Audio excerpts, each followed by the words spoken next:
Just do it. Welcome back, everyone, to another episode of the Health Made Simple show. I'm here with our host, Dr. Bart Precourt, who has been a healthcare practitioner for over 20 years, practicing a range of modalities, including chiropractic, acupuncture, kinesiology, functional nutrition and supplementation, and lab testing, all out of his clinic, Balance Health Studio in Seagrove Beach, Florida, as well as virtually all around the world. He's also the founder of the Health Edge program, which is a cutting-edge health program for entrepreneurs and executives wanting to take their health to the next level. He's worked with celebrities and athletes all around the world. And tonight is going to dive into gut health for us. But before we do that, you're going to share some clinical insights, right? We love your clinical insights every week.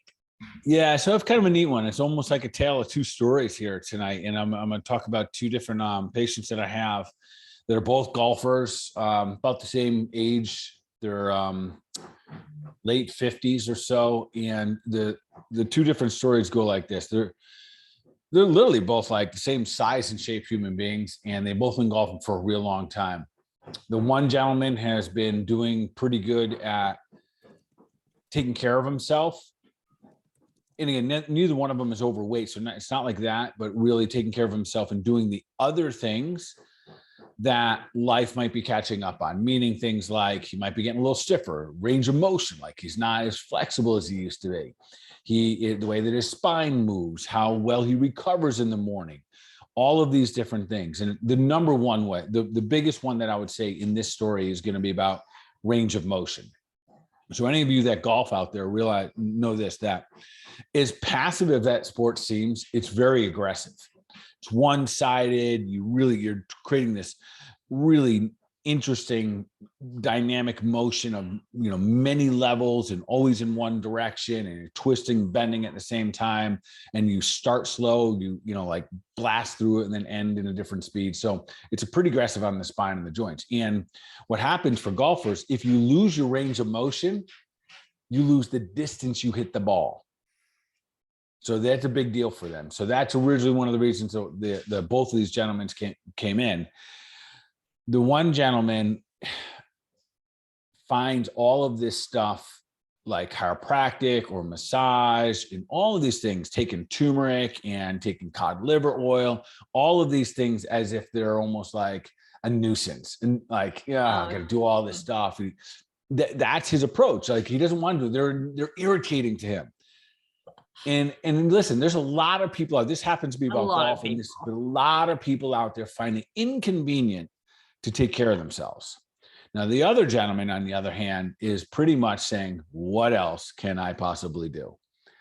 Because he has a taste of both. He's roughly around 60 now, and he's got a taste of what it feels like of getting old. And he has a taste of what it feels like to be like a brand new man again. So he's all aboard. And so I saw both of them. It was just random today at different times. And the one gentleman who's like all aboard, I'm not saying things are always working out perfect for him, but we always have a strategy. And I always try to be like, oh, doc, my back, I thought we fixed this. And I'll tell him, no, we didn't fix it.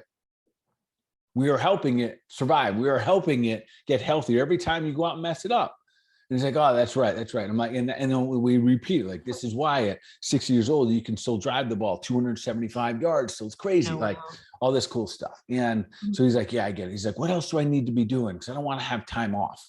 That mentality is amazing. Like that is, and that's the golfer, but that really applies to any one of us. That might be, what do I need to do? I just want to have a good relationship with my wife. What do I need to do? I just want to be able to pick up my kids without getting hurt. What do I need to do? I want to be able to play with my dog, get on the ground with my dog and still be able to get up. Like sometimes it's the simple things, but the right questioning works. So the other guy later in the afternoon, he came in and he said, doc, this is the third time I'm here.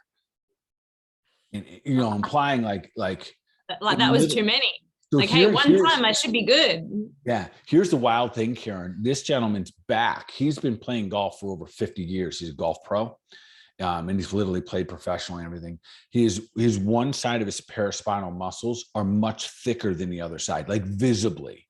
Wow. Okay. Just from years and years of golf. Yeah, because of the torque in the spine. So literally, and I was asking him, like, how often do you think you've swung the club at least 1,000 times in one direction in a week? And he's like, oh, you said I would swing it 1,000 times a day. Yeah. in one direction. Wow. Yeah. So we started out at meth, but nonetheless, I don't think he's coming back. I don't think that he has any intention, because it's become a nuisance to him to schedule time for himself. And listen, whether it be chiropractic, acupuncture, doesn't matter, because this is not a quick fix. Like our Well, health. no, he's done thousands and thousands of times the other way. You know, it can't just take one time back this way to swing the pendulum. And the insight here is really this is true for all of our health. This is how it works. It's not one cheeseburger that makes us overweight.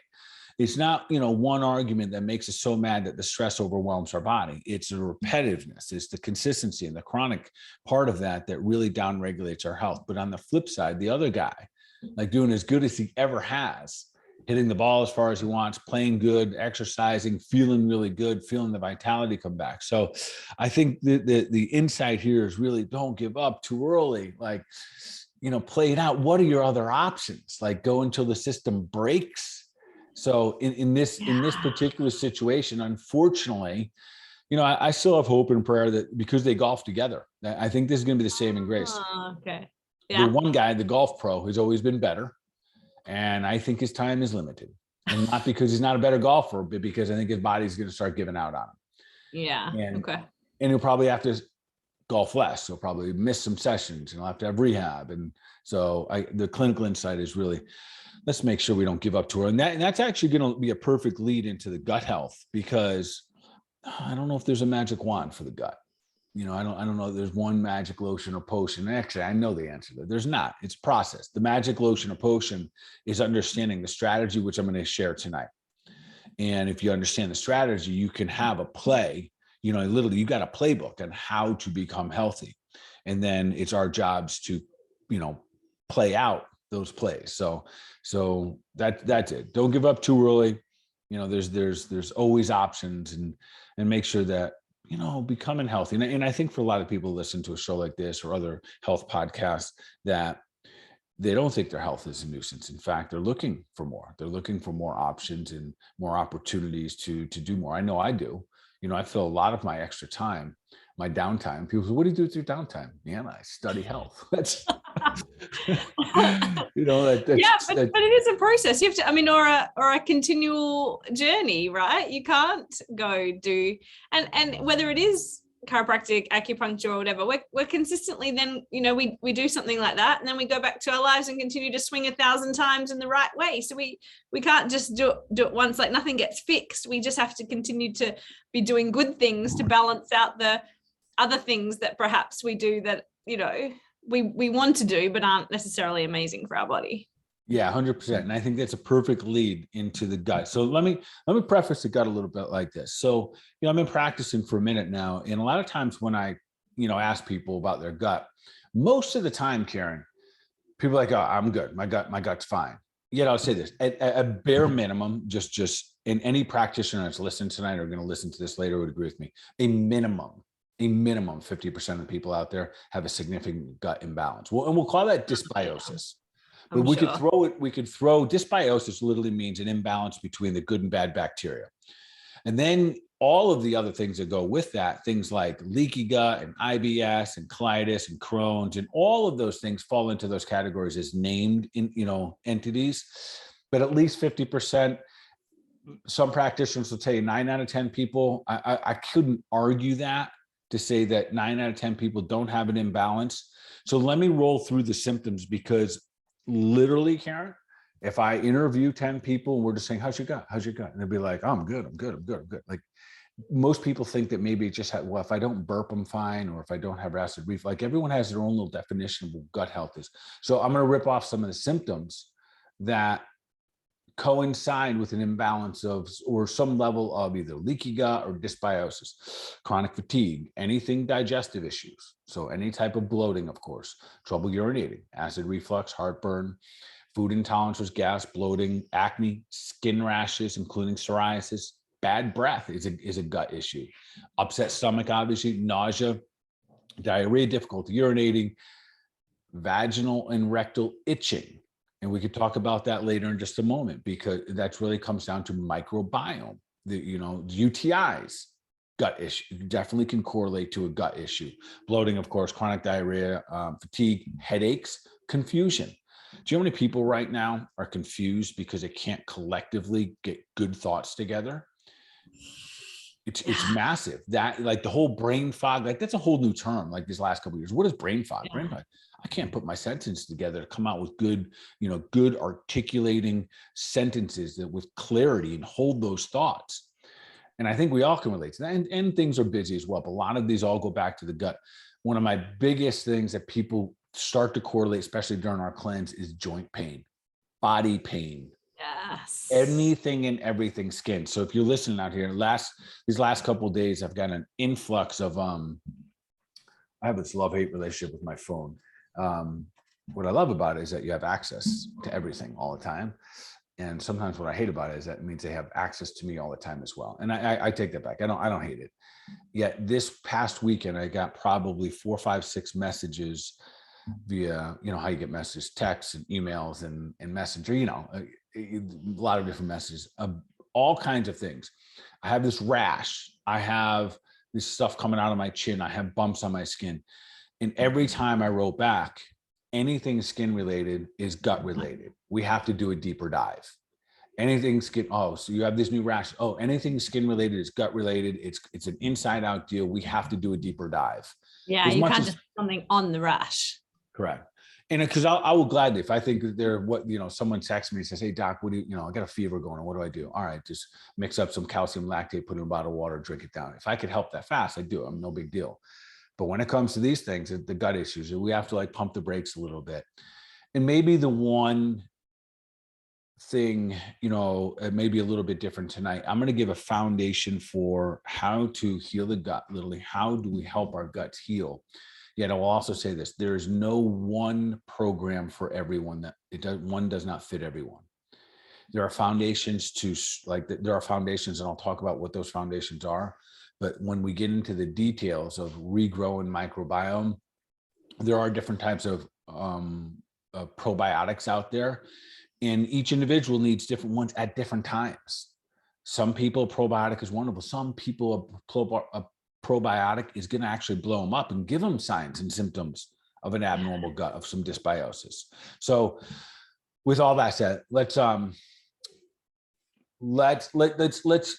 have the conversation about this. How do we get here? So what are the primary causes of gut issues? And I have about 8 or 10. I think I'm going to give you about a list of about 8 that are the primary ones, and there could be other ones, but some of these are going to throw people off a little bit when I mention them. So number one, I'm going to say this, and we're going to address this in the 4 R's. Number 1 is stress. So the number 1 cause of gut dysbiosis, all these things we're talking about, is stress. Yeah. So I'm going to put it this way. I'm going to give you 8 different things that cause the majority of people are going to fall into one of these 8 categories. There's 3 that are the top ones. Okay. I know that doesn't. And listen, these are Bart's rules. These are not like scientifically. No, I love them. I love them. And when we talk about stress, are we just talking about emotional stress, or are we talking about also like environmental stress, toxins, things like that, or are they a separate category? For this situation, the different category, because we're going to have some of those. For this one, we're just emotional stress. Emotional stress. Okay. And that is huge. And the challenge there is fundamentally is that when we are in fight or flight, we're in stress mode, we'll release a hormone called cortisol, which when we're doing that, we're not going to digest anything. And a lot of people are stress eaters. So we break down and reduce. We're actually, Karen, in that moment, we're reducing the amount of hydrochloric acid. We basically burn it up. And over time, we have less of a digestive enzyme for our body to break down food, and then we're eating more often. So we'll just say stress, and we'll go to some of those details, but I want to list these so people are be like, oh, well, I got several of these. Number 1 is stress.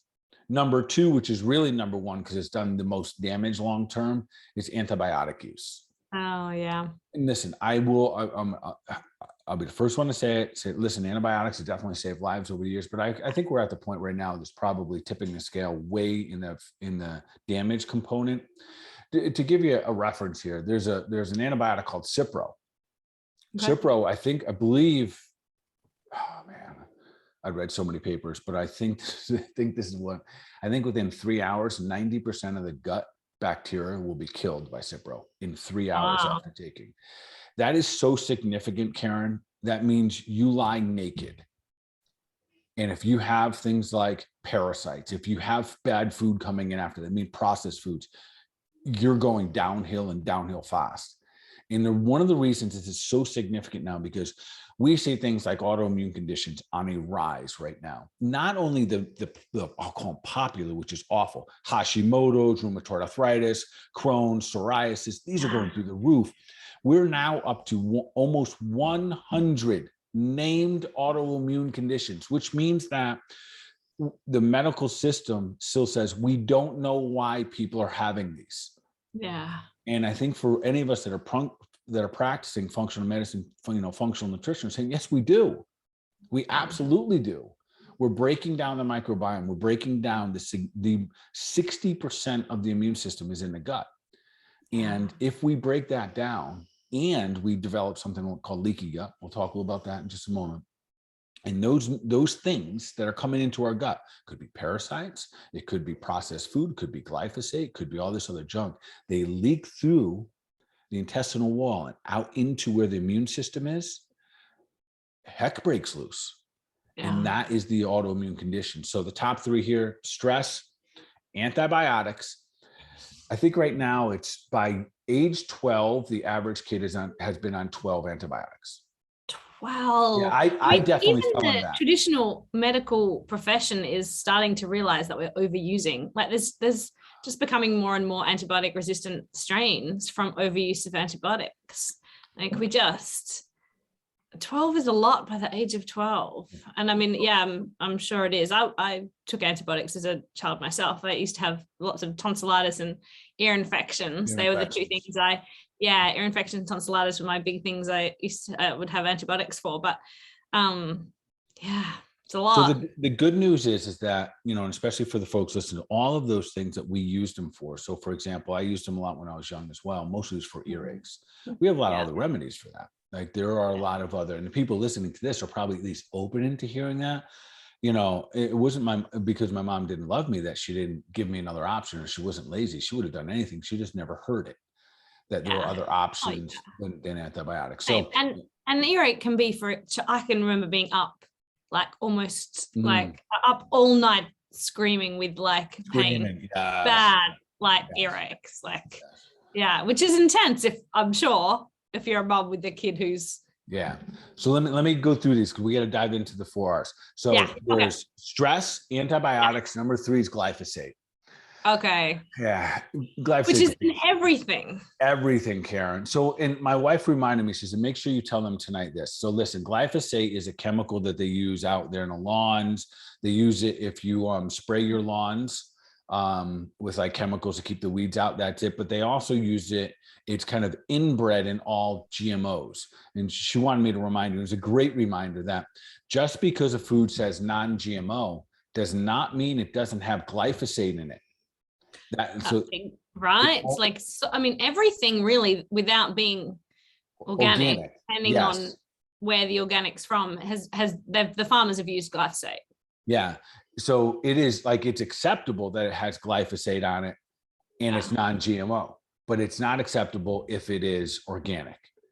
And that is why, every time we come on this show, I say it, and there's a reason why we went out of the way to open up an organic cafe, because everything else has these chemicals on it. So those 3: stress, antibiotics. For those of you out there taking notes: stress, antibiotics, glyphosate. Number 4, birth control pills. Number 5, sugar.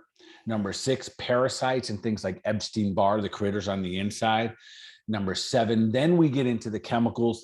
Those chemicals, we're talking about the chemicals in your bed, the furniture, your paint, your fragrances, your fluorides in your water, shampoo, conditioners, your lotions, chemicals everywhere. And then we could throw in the herbicides and pesticides there. And then last but not least, because this is a common one, is NSAIDs, non-steroidal anti-inflammatory drugs. Yeah, Tylenol, Nurofen. And toss in some aspirin in there. So those 8 right there are enough why at least 50% of our population Yeah, or 90, really. Like, is there anybody, is there anybody who doesn't have any of those? Like there isn't, or exposed to some of those. Yeah. And it's this simple. If the gut breaks down, the body breaks down. Yeah. Okay. And we forget that. And that's when we really start going chasing symptoms. And it's really important that no matter what you got going on, always take a look, be like, is my gut awesome? Not is it like awful? Is it awesome? Like, and so let's define that for a moment. Let's talk about what is a healthy gut. So a good gut would have a good balance of microbiome, and there would be good and bad bacteria. I don't really think, Karen, right now, listen, there's a lot of tests we can do, stool testing. There is even when we do some tests, the organic acid tests, we can tell us a good amount about our microbiome. But the truth is, we're still learning a lot. So here's the hard, like, wow, this is interesting. The word microbiome, which is really common language for you and I and most people that are even listening to this, or maybe not, microbiome is a relatively new term, but it has taken the science world by storm. Again, we've only been using this term for 12 years. And that's an understanding in science about it. 12 years is not a long time. No. Especially in the scientific community. It's really not. So we still don't fully understand it. And therefore, testing for it is still in its infancy as well. Yeah.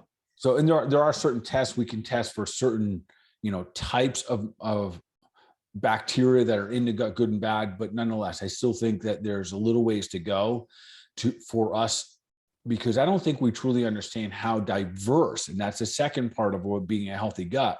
When we want it balanced, but it needs to be diverse. And my diversity to your diversity is going to be different. And that's where it's going to get a little tricky. I don't know if we're ever going to have a test that says you have it all and that is right for you. So, and maybe I'll be wrong here, but I think because that diversity is different for each individual, that's where it gets a little different. And then of course, there's a limit. To be a healthy gut, we have to have a limitation of pathogens, like Epstein-Barr, like parasites, helminths. A lot of these things people will walk around with every single day, because very rarely do we focus on destroying or killing those bad guys. We often focus on the outside in, which is understandable. Yeah, there's we talk about the stealth pathogen protocol often. The protocol that we go down, it's the critter ritter. Not talking about that tonight, but it's one of the things to help us make sure that we have a healthy gut. Because if our pathogens, our parasites, are eating all our nutrients, that's not so good. And that's precisely what can happen. Then, of course, structurally, we have to make sure that we don't have leaky gut. So if we have that, if we have a balanced bacteria, if we have diversity, if we have little to no pathogens, there's some parasites, which are fine. And then we also have no leaky gut, that would be considered like a good and strong, healthy gut. And how would we know if we had all those things? Like, what are we experiencing? Like, do we need to test to see that we don't have any parasites and things? Or are we experiencing health in a way that we can tell our gut's probably doing pretty good? I think symptom-wise right now is probably better. And then the acknowledgement. We start talking about the 4 R's, and I'll talk about like a foundation set at the end of this. If you have your foundations down, you have some assurances. If you don't, and you're just being like, well, I can eat, you always hear that individual that says, well, my husband can eat anything he wants, or they may say they can, and the reference is, oh, they can eat anything they want. The reference is not about health. It's always about how thin they are. Oh, yeah. You follow me? It's never that they have super vitality. It's never that their skin looks amazing. None of that stuff. It's always just about aesthetically how we look. Yeah. So, let's dive into the 4 R's. And again, if you guys have questions along the way, feel free to send them in, and we'll answer them live the best that we can. Yeah. All right. So diving into number 1, and this is an important one. This is a broad topic right here, but this is number 1. So there's 4 R's. Number 1, the first R is remove. And which means, Karen, there's 2 parts of remove. 1, we got to remove all the junk from our diet. Okay. I know I sound like a broken record all the time. We got to go to God's garden. We have to. There's no deviating. We have to go to an organic, whole food, God's garden. That's it in a nutshell. The processed food, every time we bring a single bad thing in, your body has to stop what it's doing For example, your mitochondria, if they're trying to repair your body and you bring a toxin in, it stops what it's doing. It stops the anti-aging process to deal with your crap. And that's as real as it gets right there. So if you're always dealing with junk, you're not repairing. So we have to stop the influx. It's an analogy might be that you have a fire in your yard and you got a hose on one side and someone's pouring gas on the other side. Like in the fire. So like if you keep it on fire, if you keep the fire going, it's gonna be very difficult to get your end result here. So that's one. So we got to remove all the processed stuff from our diet. Top of this list. So if you guys, again, are writing these things down for notes, there's a top, we'll call it 5 or 6 inflammatory foods that got to go. You got to go. And they're going to be this. They're going to be gluten, which is your entire grain family. Dairy, we've always talked about that one. We'll put wheat in there. Corn, canola oil, soy, and sugar. Those got to go. They got to go. Which is really in all processed foods. If we go back to God's garden, we avoid a lot of those. Yeah. So there's 2 parts of that, Karen. There is toxic food, and then those I just spoke of are inflammatory. So not just toxic, not just have to be dealt with, but they're actually going to counterproductive, meaning they're going to inflame the situation and actually start to make things worse versus just a slow death. They're speeding the whole thing up. Yeah. And if we are like, we've got a gut issue, we've got some brain fog, we're going to follow this strategy, how long do we need to remove these foods for? I mean, obviously a God's garden style diet is a long-term, good diet just to be on anyway. But if we're talking about a protocol, how long do we need to remove for before we can move on to the second R? Well, they're going to blend together. So you don't so the second R is replace, and these can happen simultaneously. So great question, because we can really weave in all 4 of these R's. I was just trying to map it out, make it sound really and fun for us. So you got to remove things. Now, the other part of removing is you may need things to kill. So sometimes you got to remove the bad guys. You have to remove candida. You have to remove a parasite. So this is where we can start to use naturally things like garlic or digestive enzyme or hydrochloric acid. These are fundamentals that everyone right now, if you became a better digester, you would be improving your health.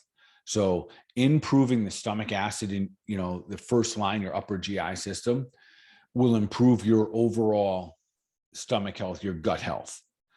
Most of us have become weak at digestion, which also makes it very easy for pathogens to get in. It's like our guard being down. If you don't have a very strong acid, then the pathogens have an easy entry. Correct. All right. So do we need to take something for that? Like, how do we become a better digester? Probably the simple is we use something we've talked about on the show. I use something called Zypan. Zypan is a digestive enzyme. It also has a little bit of what's called intrinsic factor in it. One of the things that happens when we become poor at digesting foods, especially when our stomach pH changes and it starts to rise. I know this sounds a little complicated. You want it very low and very acidic, but as it rises, your pH becomes 3, 4, and 5. And that's what, if you're on like a proton pump inhibitor or you're taking an antacid, they increase your stomach, like your pH, not your acid, they increase the pH. When that happens, you also, we can't really absorb things like B12. You need a very specific enzyme, digestive support called intrinsic factor. And so I use something called Zypan because most people don't do well at absorbing B12. So I use something called Zypan. It's hydrochloric acid. It has some parenchyma in there, and then it also has a little intrinsic factor. So hydrochloric acid. Doing these 4 R's can really take something like Zypan. Yeah, broad shotgun approach. Every one of us would most likely do better. The only people that won't do good by taking HCl is if you have a stomach ulcer. And how would you know? If you take something acidic, it will immediately burn. And it'll be like painful, and that'll last for a couple of minutes. They'll go away, and you'll say, "I'm not eating that again." And you got to go back and heal that up. Okay. Awesome. All right. So we got to get rid of those inflammatory ones. You got to get rid of, that's a dairy, corn, wheat, grains, soy, sugar. They got to go. They got to go. Bye-bye. Because those are producing inflammation. And the bummer is when the foods that are some of the most inflammatory, in a weird way, you crave them the most. It's kind of awkward. All right. Number 2, we got to replace. This is where we got to put the right good foods in. So we got to get fiber. And this is where you start to use your supplements and you get your veggies. This is also like you can replace your hydrochloric acid. That's where I say these kind of blend. When I say remove in step one, if there's a possibility that you have parasites, we all have a little bit of H. pylori, we all have a little bit of C. diff, but all of those things will benefit from a better digestive system. So in replace here, this is where fiber has to come back. Karen, we're supposed to be eating between 8 and 10 cups of fiber per day. Okay. And what does that look like? What's 8 to 10 cups of fiber? Perfect. If you had those big spinach things over there, like you go to the grocery store and they sell like a big tub of spinach. Yeah, like the plastic tubs, like exactly. Plastic. Yeah. Think of that. It's probably about 6 to 8. Okay. So, okay. And how many did we say we need? 8. We need 8 to 10. So let's think about consuming. We need one of those plus some broccoli and cauliflower. Yeah. And you know what? You think that that's crazy. And it might be if you're not eating much at all. I don't even actually know if it's that much, but I think I mapped it out one time. I can remember in the past when I was making a lot of smoothies, I'd bust that up in my smoothie every day. Yeah. But when I wasn't making smoothies, there was no way I was eating that much. Yeah. Totally. Yeah. So you had to get more fiber. It's a lot to eat in. It is. And that's where then you had to lean into getting more fibrous food to get your roots in. You had to get things like broccoli and Brussels sprouts and things like that. So those fibers, and specifically because those fibers, Karen, they help, and things like flaxseed and chia, those are phenomenal at helping our bodies make these medium chain triglycerides. And those medium chain triglycerides, they are really, really good at helping feed the microbiome. And that's one of the reasons the fiber is so important. Now, of course, it cleans for us. So that's part of the removal as well, but it feeds that microbiome. So we have to, it has to get there. And that by itself, I know, I do a lot of food logs with my patients, and the amount of vegetables are minimal. I'd say apparently in the countrywide, it's 0.8 of a cup as the average. Okay. 0.8. And you need 10 times that in our country. Gosh, 0.8. Yeah. And I would say the average folks that I see are probably between 1 and 2 cups, 1 and 3 max, because usually there's one meal a day that has that big salad or something like that that's available. So we got to replace that stuff. It's a good reminder for people. I like 8 to 10, we really need to be getting in some of those veggies at every meal. Yeah. And here's the other thing too. And this is where I would suggest people that you reach out to, someone practicing functional medicine, someone like myself, that really understands this, because this is where supplementation can really bridge your health gap. I'll give you a simple example. Most people that have a microbiome imbalance, some kind of dysbiosis, any of those symptoms we talked about, you're also going to have a B vitamin deficiency. Yeah. Okay. Yeah, because and that's just one of them. I'm just going to make this one simple.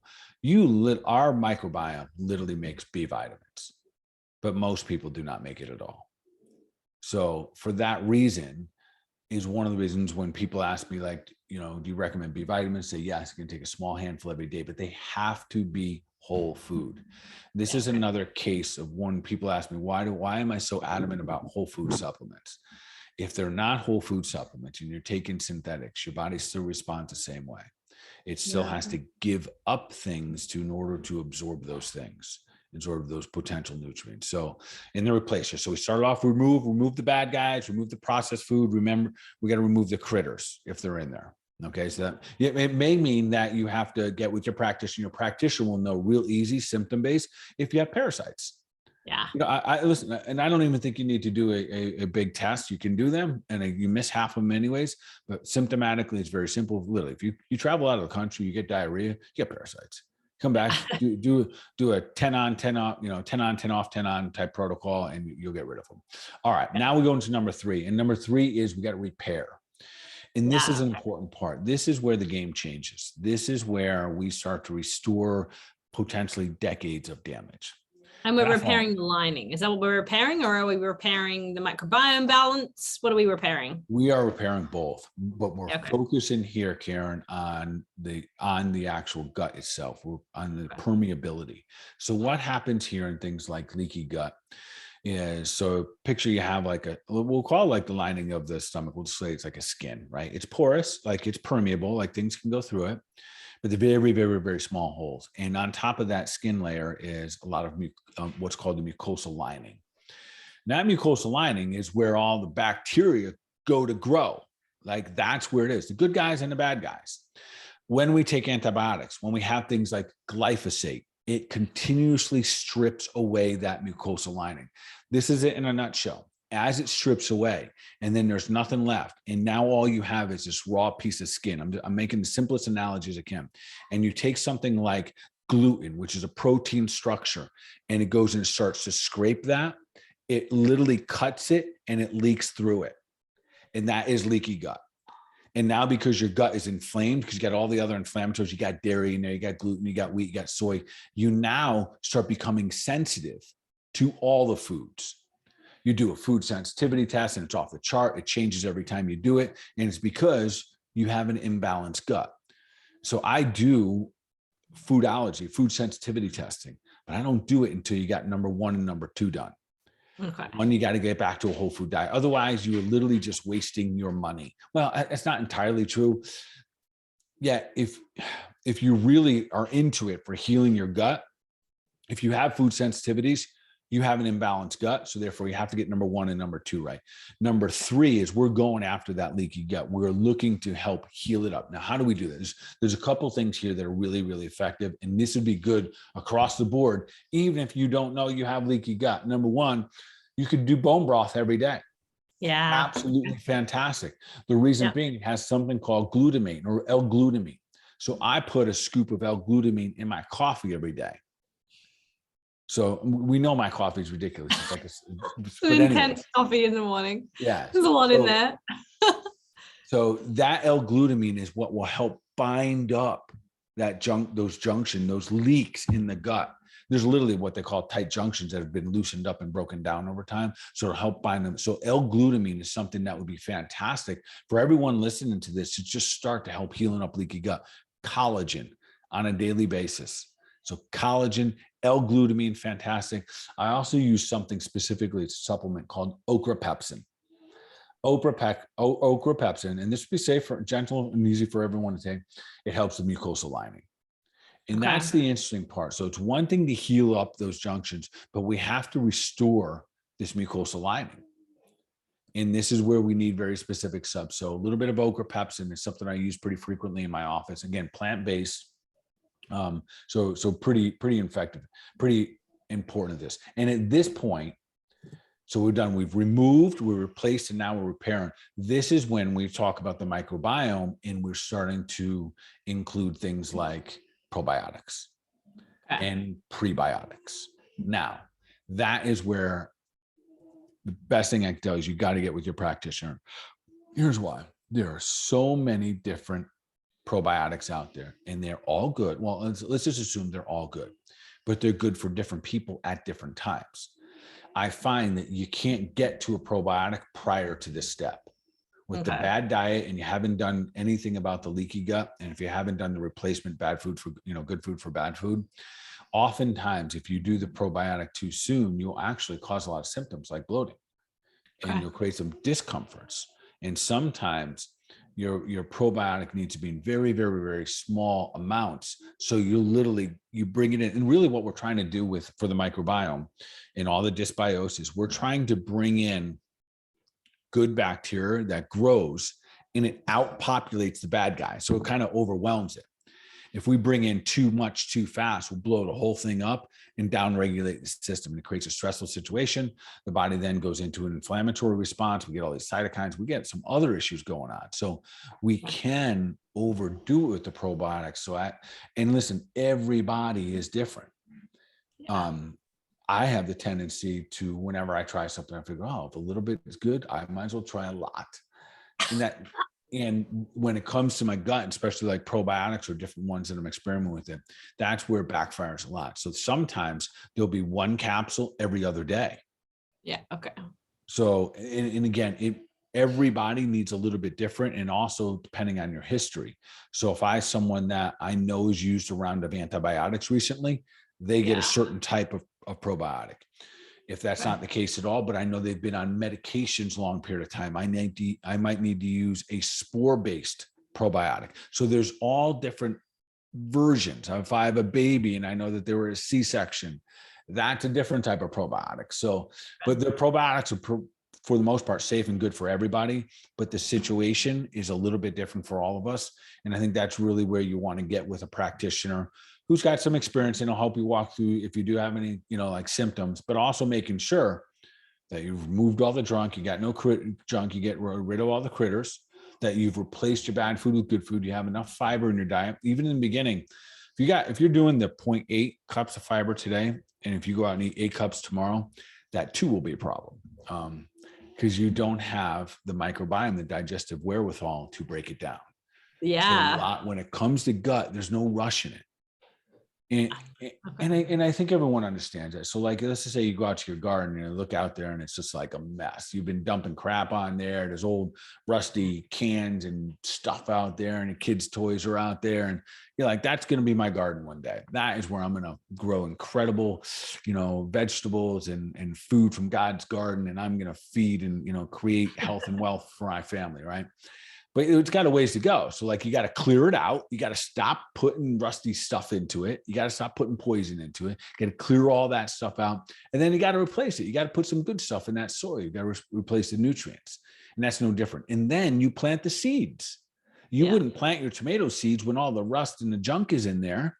You'd get everyone out, including the rabbits and everyone else that's going to eat all the seeds, right? So you would clear this place out. So the analogy of growing a garden is pretty darn accurate for our guts. And the same thing, overseeding is not always an effective strategy. And again, I was out trying to, fix our lawn the other day. So I'm like, if a little grass seed is good, why don't I just dump buckets of it? And I'm like, and then the guy tells me down the store that I'm basically they're choking each other out. And they have no room to grow and all this stuff. I'm like, damn, all right. So, all right. So now let's get into the last section. Then we can take on any questions here. And this is a little different. And I don't know that this is spoken enough about when it comes to gut health. So the first one, of course, we got remove. Second one is replace. The third one is going to be repair. And that's a big part. That's when the biggest jump in overall health. That's when you stop seeing the bloating taking place. That's when you feel good in your clothes again. You don't always have that gut discomfort. How do I know all this? Because I had all that. Just all of that stuff starts to go away, and you start to live a different normal. The brain fog goes away a little bit. You start to see the skin issues clear up. And then the flip side, Karen, if you start to see all those things coming back, you start to see a random skin thing. Hey, listen, maybe you got some invaders. Maybe the microbiome got beat up you got a little loose on vacation, took in a lot of glyphosate without knowing it. Maybe that the type of wine you drink is a little bit toxic, and you're constantly doing it every night before you sleep when your body is supposed to go into repair phase. So speaking of that, the last R, the 4 R's, last one is rebalance. Okay. Now, rebalance, I'm not talking about the microbiome. That we already kind of discussed that with replace and repair. So rebalance, I'm really talking about stress reduction here. Okay. Yeah. So as a practitioner, I can tell you this, that it plays a massive role. If you are dealing with a gut issue and you and your practitioner are not talking about at least acknowledging the stress that you have in your life. And let me even say that a different way, because there's a lot of people out there that will not admit, I don't even know the right word here, admit that they have stress in their life. So the other part, I would say this: do you have in your life something that you're bringing a yin moment, a calming, convalescent, healing, nurturing type of events into your life on a regular basis? I think a lot of people don't. Most people don't. That's one of the things I talk about in my office almost every day. Today specifically, I just happened to have that conversation a little bit more. Cultivating the calm, cultivating a space, and getting used to it.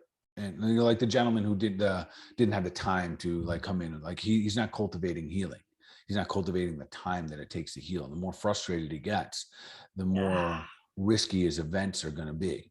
And so for us in this environment, so I want to share with everyone some things that they can do. I think that I've seen super, super effective. And a lot of them are things that I help people with every day. So let's just start off with the simplest: yoga. Literally getting a yoga practice going on. And that yoga practice, as much as I say, I think it's awesome to have a home practice. We know what happens with our home practice. They get shorter and shorter and more distracted. And that is the beauty of yoga, that it's supposed to be such an internal practice. So I love anything you can do. Like, I love working out together, but a lot of times it's intense. But the yoga practice so internal. So I think that's phenomenal. Meditation, Yeah. breathing, high quality sleep, monitoring and measuring your sleep. So I have a lot of people that almost get frustrated because they're so healthy, or they have such healthy habits, and it's not adding up. So they get frustrated. They create their own imbalance. Yeah. Because they're so caught up on doing all the steps right, but forgetting about this particular one. Bit of perfectionism coming out. Yeah, a little bit. Yeah, and it like you can you can almost like make yourself unwell by trying to be too healthy or being too stringent. That's not fair. It's not the action of taking all those steps. It's the emotional attachment. Yeah, it's the mindset while you're doing them, really. It is the mindset. Yeah. And the mindset really boils down to, I'm doing this to fix this. Yeah. Versus I'm doing this to enhance. Yeah. The possibility of having a better life, the possibility of feeling better in my own body, the being a better version of myself. So those are a couple ones. So I want to dive into two others: acupuncture and chiropractic. So okay. Yeah. So you just Yoga. Yeah. So yoga, meditation, but these two, the acupuncture and chiropractic, people say, what do those have to do with gut health? And I want to share the two of them, because the amount of people that I've helped over the years with a chiropractic adjustment is mind-boggling. Yeah. Let me, and I want to go deeper into that, because sometimes people say, well, I don't get it. I don't have any neck pain. Why would I go to a chiropractor to help my gut? So your entire nervous system is housed by your spine, and especially something called your vagus nerve. And your vagus nerve is the one that kind of winds up and it controls the motility of your gut. So if you get bloated often, there's a good chance you're stuck in fight or flight. And without me going into all the details of, no, we shouldn't eat with our phones or on the phone or while we're driving. We should be calm and, maybe in a nice, calm, comfortable conversation with a good friend or loved one. All of that should be taking place. But most of us are already stuck in sympathetic dominance or in fight or flight. And then they start to consume food. The moment we make an adjustment, upper cervical, upper thoracic, mid thoracic, we adjust the balance or the state of the sympathetic and parasympathetic. And we essentially reset it. When we reset, especially for the vagus nerve, which starts in the cervical spine and goes all the way down to, you can't see me here, but right down to like your midsection, middle of your spine, about T10, T11. And when you get that adjusted and you reset there, instantly your stomach opens up and it lets things move. So it increases, or it immediately helps motility. So the people that get acid reflux, they get indigestion, y'all folks, y'all got to go see your chiropractor like right away tomorrow. And you go in there and listen, if they look at you funny, go to the next one.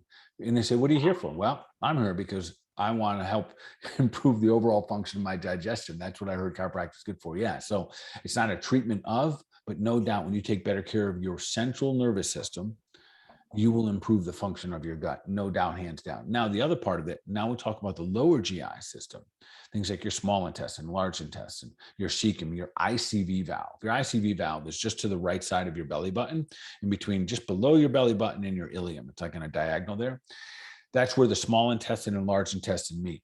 And those of us that get stuck or fight or flight moments, sometimes the valve that meets where those two intestines plug in together can get stuck closed or stuck open. And when you get an adjustment, especially into your lumbar spine, it helps reset that. So it's some of the most simple, fundamental, powerful internal ways that we can do that. And of course, sleep, avoiding I did this to fix this didn't work, and now I'm more frustrated. Yeah. And understand that this is a journey. So just a little recap here, Karen, the 4 R's. 1, remove. 2, replace. 3, repair. 4, rebalance. And you can't skip either one of those steps. things that we can do foundationally. Everyone can do a couple things, even if you don't get to a practitioner, even if you don't know precisely which steps. Everyone here could be taking collagen. Everyone here, we use an L-glutamine powder in the office. We use something called ochrapepsin for the mucosal lining. The digestive enzyme we use is called Zypan. If that is all that you did collagen, L-glutamine, so you digest better, you heal better, and you get that mucus back. Awesome. Like you're on your way.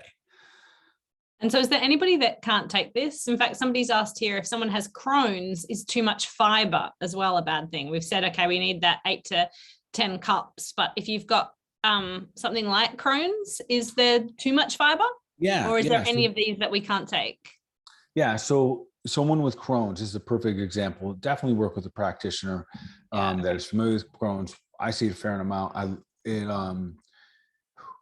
I understand Crohn's firsthand, where when you have it, the type of gut pain that an individual can have with Crohn's is like no other. And you do have to heal up the intestinal lining. You have to rebuild that mucosal lining. You have to stop the impermeabilities. You got to get the leaky gut, and it's all doable. Yes, if you jump out to 8 to 10 cups of fiber, most likely it's going to be difficult for you if you have things like Crohn's. And at the same time, it's something you can heal up. Yeah. Okay, cool. And if somebody does want to work with you as a practitioner, do they need to be in Florida? How do they do that? They could be anywhere, Karen. This is the beauty of modern technology and internet and this is the good bit of having your phone. Yes, this is the beauty of it. So this last week I was we were away, my wife and I, and I did my appointments on the deck overlooking a lake. So it's beautiful. Oh, So I wish everyone had that opportunity. That was nice. Anyway, so it's real simple. They can just reach out to us. Maybe you could put a link into the office, whatever. And same thing, we could send, if we do need labs, we can do that. And listen, we do a lot of labs. So I'm just trying to tell people here tonight that you can get a lot done with or without labs. I'm not the practitioner who's going to tell you have to have a lab for everything. There's definitely a time and need. And I like labs because it helps us fill in some of the blanks that we may not know, and it gives us extra strategies. But we are not our labs, if that makes sense. But there are a lot of good ones. We can run a hair mineral analysis. We can run heavy metals. Heavy metals will be back in the remove phase. Okay. If we have heavy metals, they got to go. You're not going to have a good microbiome with a lot of heavy metals in the body. So absolutely, people can work with me as long as you have access to a phone. Even if you don't have Zoom, some of them I just do phone. And then, of course, if you're local here in Florida, best state in the country. Come on down. Yeah, come on down. Yeah. Where it's hot and friendly all at the same time. What was that? Where it's hot and friendly all at the same time.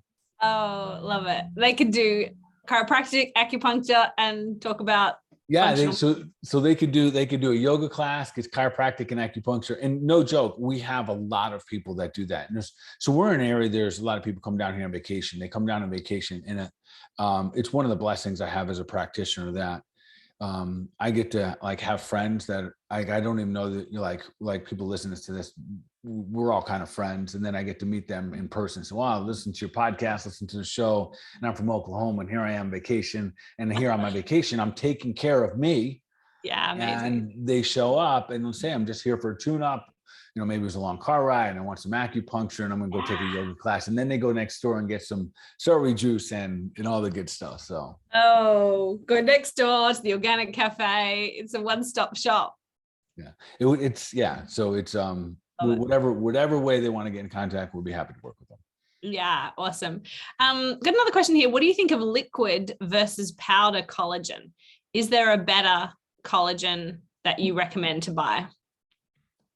Which one do you use? I use a powdered. I got to tell you, I'm not sure what they mean by liquid. It's maybe they're buying something that's a liquid that the powder is already in, and maybe there's something. You can buy liquid collagen, can't you? That they keep in the fridge. I don't know. I have a powder too, but I'm not sure. I've used one, and usually what we carry in the office is from Ancient Nutrition. Our friend Josh Axe. They've done a really good job over the years cultivating, different types. I use a multi-collagen, And that way we're kind of getting all this. There's actually many different types, but I use a multi-collagen.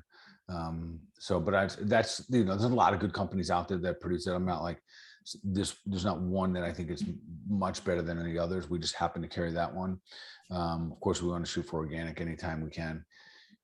But the collagen, getting an L-glutamine in on a regular basis and using a digestive enzyme and helping that mucosal lining, game changer. Yeah. Awesome. All right. Well, that's a bunch of steps that people can take. And I think really, even if you're not, I mean, we went through so many symptoms in the beginning, almost anybody could use really going through these 4 R's, like almost anybody, unless you're really, all these things are awesome. At some stage, we usually have some sort of stressor that causes maybe some kind of brain fog or gut problem or joint pain or any of the other skin problem, any of the other list of symptoms you can. So there's almost everyone that can benefit from going through these 4 R's at least some stage, even if it's once a year. Yeah, absolutely. And at least having in the back of their mind that they're moving to this. And this includes everyone, like anyone who has an autoimmune condition, have to go back to your gut. Have to. Got to get the gut cleaned up. 50% of our immune system minimum. How about this, Karen? 100% of our energy comes from our gut. Yeah, right. You bring in the nutrients, your body turns it over, kicks out some ATP. That's somewhere. It always comes down to your gut. So if you have an energy issue, you want more energy, you got to get a better gut. That's for sure. Awesome. Okay, well, obviously there's a lot of steps people can take, but what's going to be our one action that listeners can take to move them towards their goal of becoming superhuman? I'm going to kind of combine the two between our clinical insight and talking about the gut. And it's really, don't give up too early. Write it out because of the possibilities instead of the nuances that it's like, this is a pain in my butt kind of thing. So that's a change of mindset thing even. See if you can change your mindset around this being hard. Yeah. Over the years, I tell you as a practitioner, it was hard to help guts. But over the years, and I guess that's why we call practice, you literally just start to narrow it down and see what works and what doesn't. And because most of the time, even us as practitioners, we are also, in the same game. We're trying to get healthier and healthier. So now these 4 R's, and if you've heard me have a conversation like this before, I've also given this very similar conversation, and I'll call it, you got to kill it, you got to weed it, and then you got to feed it. And they fill in the same 4 R's. But the 4 R's, I kind of like this understanding for people a little bit better. So, don't give up too early. Keep the thought process of what's possible if I do this. And then it's not it's not like a pain in the butt at all. So roll with it. We have unlimited possibilities. The human body is incredible, as we've always talked about. So do your best, put your best foot forward, and you'll be more than, I think surprised, not only surprised, but more than rewarded, I guess the right word is, when you get your gut health. You get your gut health back, you get your life back. Yeah. Awesome. Love it. Well, thank you everyone for tuning in again.